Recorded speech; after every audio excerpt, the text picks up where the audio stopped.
Hello students. तो आज मैं माइक्रो इकोनॉमिक्स का एक टॉपिक उठा रही हूँ which is theory of demand. इसके अंदर मैं दो चीजें कवर करूंगी, एक डिमांड की इंट्रोडक्शन और दूसरी डिटर्मिनेंट्स ऑफ डिमांड। तो और इसी के बाद जो हमारे टॉपिक आएंगे, तो पहले पूरा का पूरा हम डिमांड कवर करेंगे, फिर सप्लाई, और उसके बाद इक्विलिब्रियम प्राइस डिटर्मिनेशन देखेंगे। तो सबसे पहले है थ्योरी ऑफ डिमांड के अंदर डिमांड क्या है। सी इन जनरल लैंग्वेज हम क्या सोचते हैं कि मैंने मम्मा को बोला खाना दे दो तो that is my demand. English में ये चीज आती है कि I am demanding my food. नहीं, ऐसा नहीं है। इकोनॉमिक्स में कुछ टर्म्स इंग्लिश से थोड़ा अलग चलती है, उनका मतलब कुछ अलग होता है। तो ये डिमांड क्या है, उसके लिए आपको एक जर्नी तय करनी पड़ती है। और वो जर्नी कहाँ से शुरू होती है? वो जर्नी शुरू होती है तुम्हारी डिजायर या मैं बोलूं ड्रीम से।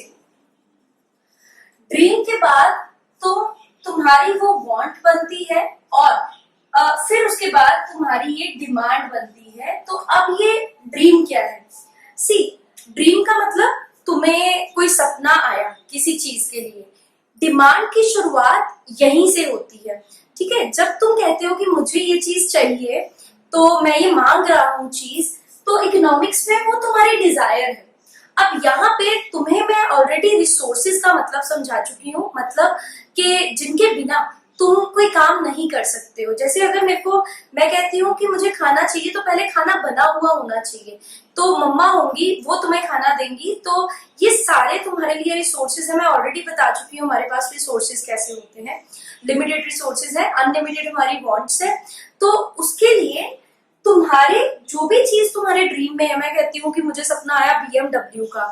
अब ये थोड़ी है कि वो मेरी डिमांड है, मतलब ऐसा थोड़ी है कि वो मेरे पास आ जाएगी। तो डिजायर और ड्रीम का मतलब है जब कोई भी चीज जस्ट तुम चाहते हो, उसको पाने के लिए तुम्हारे पास रिसोर्सेज नहीं है, मतलब इसके अंदर you have no resources at all, ठीक है। फिर अगर वो तुम्हारी डिजायर बहुत ज्यादा स्ट्रॉन्ग है, तो स्ट्रॉन्ग होने के बाद तुम क्या करोगे? उस चीज को अचीव करने के लिए रिसोर्सेज को अचीव करोगे। तो जैसे मतलब मैं ये चीज चाहती हूँ कि मेरे पास BMW होनी चाहिए, तो BMW फ्री में नहीं आती है कि मैं जाके वहां पे शोरूम में बोलूं अंकल अंकल वो BMW दे दो ना। तुमने एक एडवर्टीजमेंट देखी होगी, उसमें क्या कहता है कि ना छोटी सी बच्ची होती है, एक चॉकलेट वाले के पास जाती है, अंकल आपका बेटा है? तो कहते हैं हाँ है, तो एक काम करो ना, मेरी उसके साथ शादी करवा दोगे, बड़ी हो जाऊंगी तो मैं आपकी बहू बन जाऊंगी। तो कहते हैं हाँ ठीक है। तो कहते हैं अभी अपनी बहू को एक चॉकलेट नहीं दोगे? ऐसा सिर्फ एक एडवर्टाइजमेंट में चल सकता है, रियलिटी में ये चीज नहीं होती है। अगर BMW चाहिए तो मुझे BMW के लिए पैसे चाहिए होंगे, तो वो पैसा मेरा रिसोर्स बन जाएगा। तो उस पैसे को अर्न करना पड़ेगा, सेक्रीफाइस करने पड़ेंगे। तो इसका मतलब मैं एक रिसोर्स को अचीव करूंगी with the passage of time. तो जैसे ही मेरे पास रिसोर्सेज आ जाएंगे, डिजायर थी और प्लस मेरे पास रिसोर्सेज आ गए, जो भी उस चीज को लेने के लिए जरूरी है। हर चीज की एक वैल्यू होती है, मतलब मनी में एक वैल्यू होती है, फ्री कोई भी चीज नहीं आती। अगर आपके पास वो भी है और डिजायर भी है, तब वो चीज आपके लिए वांट बनेगी। अगेन ये इंग्लिश से थोड़ा डिफरेंट है। वांट का मतलब ये चीज नहीं कि मेरे को जरूरत है उस चीज की या वो मेरे लिए जरूरी है, नहीं, that is again a different term. Want वो तब बनती है जब डिजायर और रिसोर्सेज दोनों मिल जाते हैं। अब फाइनली तुम डिमांड पे पहुंचोगे। तुम्हें पता था कि BMW, मैं मान के चलती हूँ कि मेरे को लोअर मॉडल लेना है BMW का, वो 30 लाख रुपए का मुझे मिलता है। मैंने 30 लाख रुपए के लिए मेहनत करी, मैंने लोन लिया, करके मैं मार्केट में चली गई। अब जब तक मैंने वो चीज खरीदी नहीं है, पैसे मेरे पास हैं, वो मेरी वांट है। मैंने क्या किया, वो वाले रिसोर्सेज, अब वो मैंने प्राइस जो था उसका पूछा कि अब ये चीज कितने की है। हो सकता है कि जिस टाइम पे तुमने पहले पूछ के रिसोर्सेज एक्वायर करने शुरू किए, उसका प्राइस मार्केट के अंदर या बढ़ गया या कम हो गया। हो सकता है कम हो गया, वो तो तुम्हारे फायदे में है। अगर बढ़ गया, सिचुएशनल इन्फ्लेशन की चल रही है सिचुएशन, तो उसका प्राइस बढ़ गया, क्या तुम अब खरीद पाओगे? नहीं, तुम्हें वापस जाना पड़ेगा उनको अचीव करने के लिए। तो एक पॉइंट ऑफ टाइम पे किसी भी चीज का प्राइस जो है वो बदलता रहता है, और बिना प्राइस को पे किए तुम उस चीज को अपना नहीं कह सकते हो। जैसे ही तुमने उसका मार्केट प्राइस पूछा, अपने रिसोर्सेज का सेक्रीफाइस किया, वो चीज तुम्हारे हाथ में है और तुम कह सकते हो कि हाँ अब ये चीज मेरी है।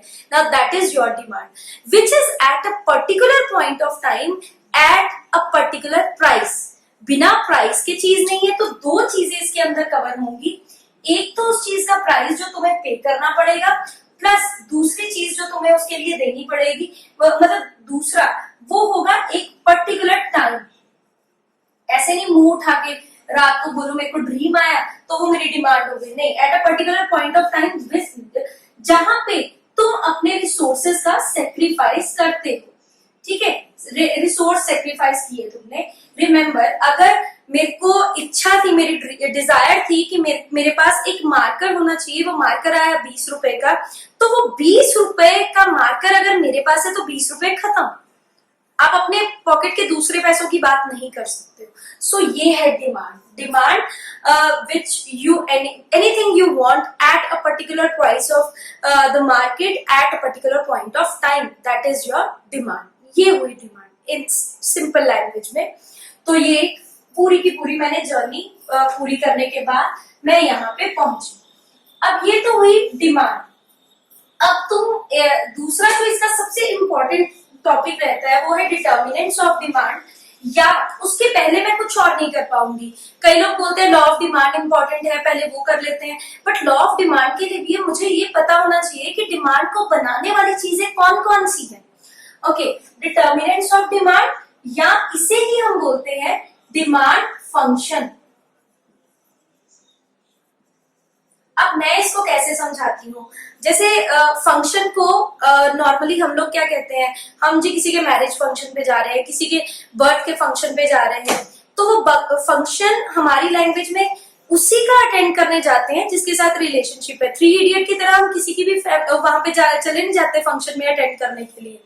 तो अब डिमांड फंक्शन, फंक्शन किसका अटेंड करते हैं, जिसके साथ रिलेशनशिप हो। एग्जैक्टली डिमांड फंक्शन, फंक्शन का इकोनॉमिक्स में मतलब है रिलेशनशिप।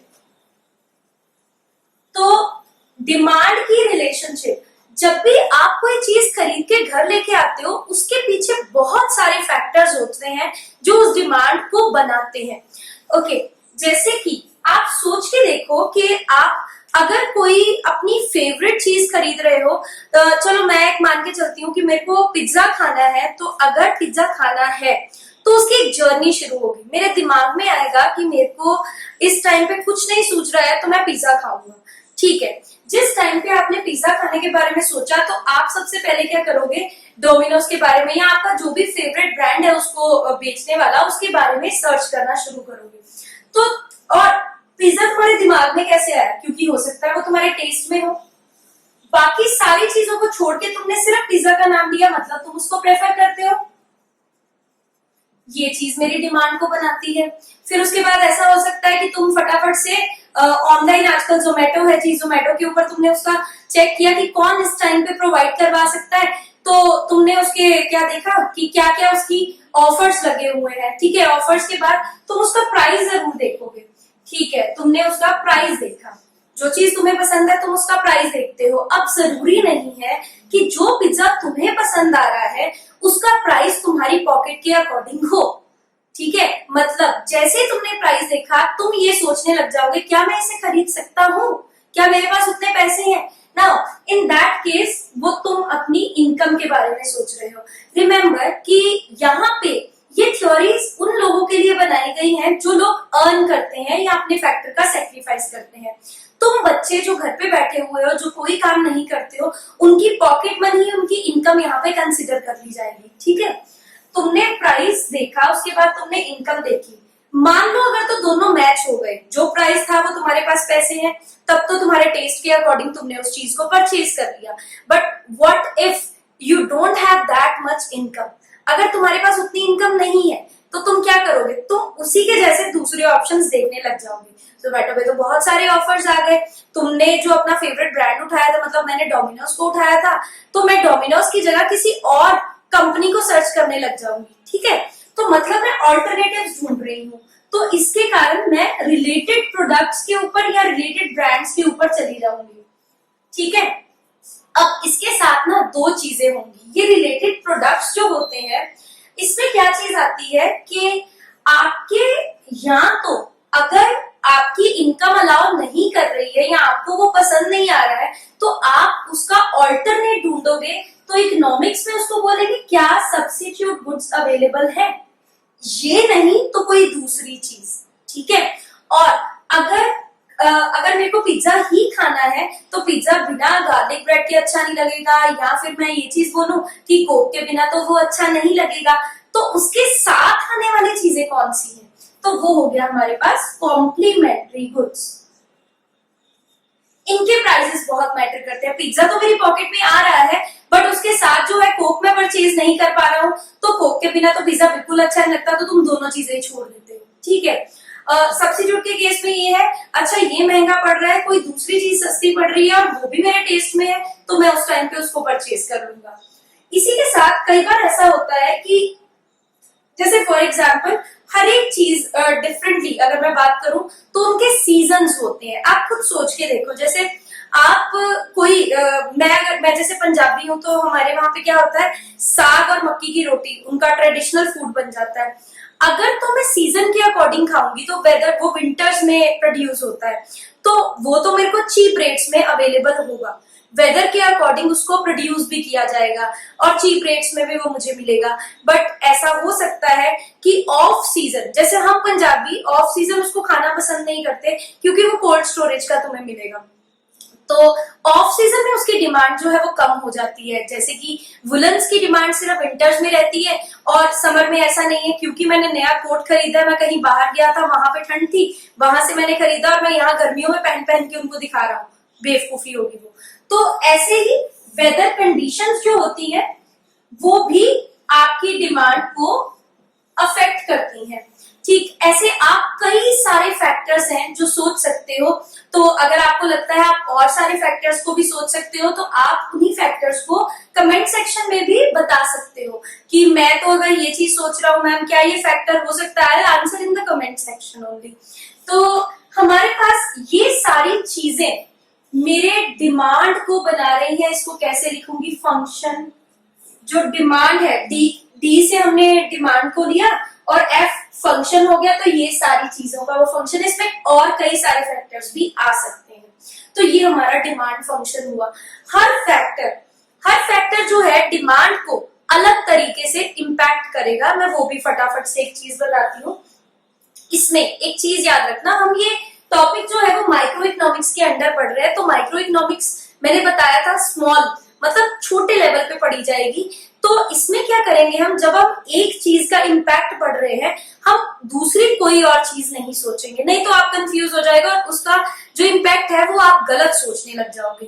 तो यहाँ पे मैं एक एक करके आपको डिमांड के साथ उसका रिलेशनशिप बताती हूँ। टेस्ट एंड प्रेफरेंस को छोड़ के मैं जरा आगे चलती हूँ। प्राइस, मार्केट के अंदर का प्राइस जो होता है, अगर मैं बाकी सारी चीजों को कांस्टेंट मान के चलूं कि वो बिल्कुल अफेक्ट नहीं कर रही है या उन चीजों के ऊपर कोई असर नहीं पड़ता, मेरा दिमाग ये कहता है कि अगर कोई चीज महंगी हो गई है तो मैं इसको कम खरीदूंगा। ऑब्वियसली सिंपल सी बात है, इसके पीछे अगर कोई लॉ नहीं देखा जाए, कोई इनकम की बात ना की जाए कि अगर कोई चीज महंगी हो रही है और मेरी इनकम भी बढ़ रही है तो मैं तो खरीदूंगा, नहीं। हम सिर्फ बात कर रहे हैं अगर कोई चीज मार्केट में महंगी हुई तो एक हमारी ह्यूमन साइकोलॉजी कहती है कि भाई इसको कम खरीदेंगे। तो अगर मैं डिमांड का प्राइस के साथ रिलेशन देखूं तो वो नेगेटिवली रिलेटेड है। जब भी प्राइस इंक्रीज होगा तो डिमांड जो है वो डिक्रीज हो जाएगी। ओके, वाइस वर्सा, मतलब यही अगर प्राइस डिक्रीज हो जाएगा तो डिमांड बढ़ जाएगी। कोई चीज सस्ती होती है, सेल्स लगती है मार्केट के अंदर, जब तो ऑफ सीजन सेल लगी हम फटाफट भाग के गए, लो जी ये जीन्स जो थी लिवाइस की ये तो 4000 में मिल रही थी, अभी 50% ऑफ चल रहा है तो मैं तो फट से जाके उसको ले लूंगी। ओके, एक तो दूसरी हम चीज करते हैं, दूसरी में हमारे पास आ गया इनकम। इनकम का मतलब मैं जितनी ज्यादा अमीर होंगी मैं उतनी ज्यादा चीजें खरीदूंगी, अगर मैं गरीब हूं तो सिर्फ गुजारे लायक की चीजें खरीदूंगी। तो इनकम के साथ ये क्या हुआ, पॉजिटिव। बाकी कोई चीज नहीं हमने कंसिडर करनी की क्वालिटी अच्छी खरीदूंगी, quality is an another factor. अमीर हो तो क्वालिटी से लेना देना नहीं, पेट भरोगे पहले तुम, ठीक है। और जैसे तुम सॉरी गरीब हो तुम तो पेट भरने की बात करोगे, अमीर हो तो तुम क्वालिटी की तरफ जाओगे। ठीक है, इनकम के साथ ये पॉजिटिव फंक्शन हुआ, इनकम इंक्रीज हुई तो डिमांड मेरी इंक्रीज हो जाएगी, मतलब सेम डायरेक्शन में चेंज होगा। एरोस का ध्यान रखना, अगर ये ऑपोजिट डायरेक्शन में है तो नेगेटिव रिलेशनशिप, अगर ये सेम डायरेक्शन में है तो पॉजिटिव रिलेशनशिप। अभी मैं कोई डायग्राम नहीं बना रही हूँ। रिलेटेड प्रोडक्ट्स में चलते हैं जरा। सब्स्टिट्यूट की बात करें, सब्स्टिट्यूट का मतलब क्या था, ये नहीं तो दूसरा। अगर एक प्रोडक्ट के प्राइसेस, अगर एक चीज महंगी हो जाएगी तो उसका जो सब्स्टिट्यूट है लोग उसकी तरफ भागेंगे, भाई ये तो अब अच्छा नहीं लग रहा, हम दूसरी तरफ जाते हैं। तो जब उसकी तरफ भागेंगे तो उसके सब्स्टिट्यूट की डिमांड बढ़ जाएगी। मतलब कहने का, अगर डिमांड पिज्जा की अगर प्राइस पिज्जा का बढ़ जाएगा तो लोग उसका ऑल्टरनेट अगर बर्गर को मानते हैं तो डिमांड बर्गर की बढ़ जाएगी और पिज्जा की कम हो जाएगी ऑब्वियसली। तो यहाँ पे दो सब्स्टिट्यूट्स के बीच के प्राइस और डिमांड में पॉजिटिव रिलेशनशिप होगा। फिर कॉम्प्लीमेंट्री चीजों की बात करें, कॉम्प्लीमेंट्री चीजें साथ में चलती हैं। अगर पिज्जा का प्राइस बढ़ गया है तो मैं पिज्जा नहीं खाऊंगी, तो ऑब्वियसली साथ में मैं कोक को भी कंज्यूम नहीं करूंगी, तो प्राइस पिज्जा का बढ़ने से कोक की डिमांड भी जो है वो कम हो गई। ठीक है, तो प्राइस पिज्जा का इंक्रीज हुआ और डिमांड कोक की कम हो गई, तो ये दोनों ऑपोजिट डायरेक्शन में चेंज होंगे, जस्ट लाइक जैसे पिज्जा की चेंज हुई। वेदर कंडीशंस, जिस वेदर की वो चीजें हैं उस वेदर के अंदर ही वो चीजें अच्छी लगती हैं तो उसमें हमारी डिमांड इंक्रीज हो जाती है, क्योंकि हमें ये चीज लगती है कि जो जैसे अभी सीजनल फ्रूट्स होंगे, आम की तरफ हम अभी ज्यादा भागेंगे, विंटर्स में उतना नहीं भागेंगे। At the same time quality जितनी ज्यादा अच्छी होती है दैट डिपेंड्स कि अगर आप सिर्फ क्वालिटी को लेके चल रहे हो तो अच्छी क्वालिटी के कस्टमर ज्यादा होंगे, उनकी डिमांड ज्यादा होगी, और क्वालिटी जो चीप है उसकी डिमांड कम होगी। तो ये मैंने बड़े ही ब्रीफली आपको एक इंट्रोडक्शन दी है कि अगर आप कोई भी चीज खरीदने जाते हो मार्केट में, चाहे आप छोटी से छोटी चीज, एक छोटे से बच्चे ने अगर रबड़ भी खरीदनी हो ना तो वो 10 तरह की चीजें देखने लगेगा। अच्छा ये वाली रबड़, ये इसका कलर मेरे को पसंद है, इसका डिजाइन मेरे को पसंद है, क्योंकि आजकल बड़े कार्टून्स वाले रबड़, इरेजर्स जो है वो बहुत सारी मार्केट में आ रखी है, तो वो उसके ऊपर भी वो चीजें, फैक्टर्स जो है वो बहुत सारे काम करते हैं, पर हम उनको ध्यान में नहीं लेते हैं, बट इकोनॉमिक्स उनका एनालिसिस करती है। तो ये हमारी अभी डिमांड की सीरीज चलनी शुरू हो गई है। अगर आपको कुछ भी इसमें से समझ लगा है, do it a like button and share with your friends to learn something new.